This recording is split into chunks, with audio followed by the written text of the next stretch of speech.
Okay, so these are our players in our field. Number 1 is our goalie. We have 9 and 3 who are our defenders. And then 2, 7, and 10 will be the attackers to the other team.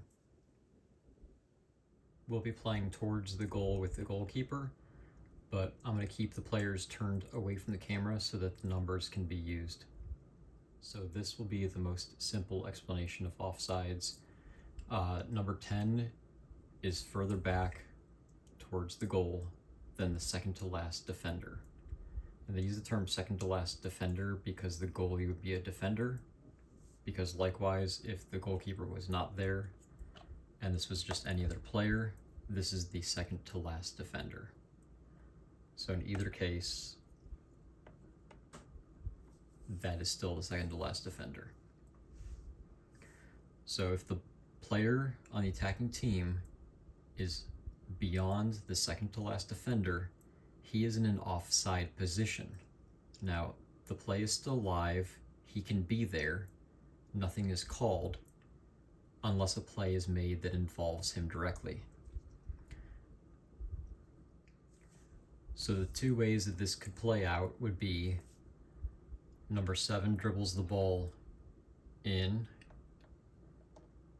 10 was in an offside position, the play does not involve him though, and it is not offsides because he was in an offside position but the play did not involve him. However, if he is offside when the ball is played forward and he becomes part of that play, then that was offsides. So in this play, the defender number 2 has the ball. He has number 7, a midfielder upfield, who is onside, and we have number 10, the forward, who is offside because he is beyond the second to last defender. However, even though he's in an offside position, this play is currently not an offsides call. If 2 plays the ball up to 7, 7 is onsides. 10 is still in an offside position, but the play continues because he was not involved in the play. If 2 were to play the ball up to 10, the call would be offsides.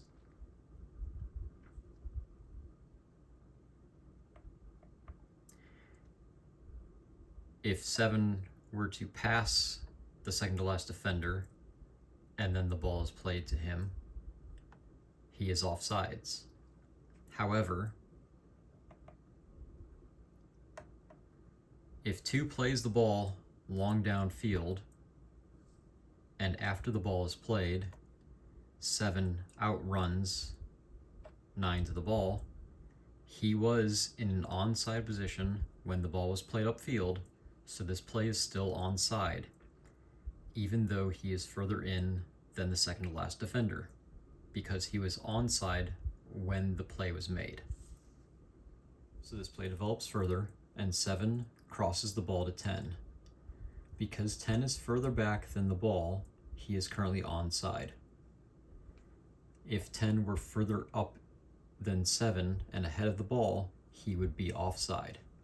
But since he's back in the middle of the field and behind where the ball is currently, he is currently onside. 7 can play the ball across, and 10 is onside.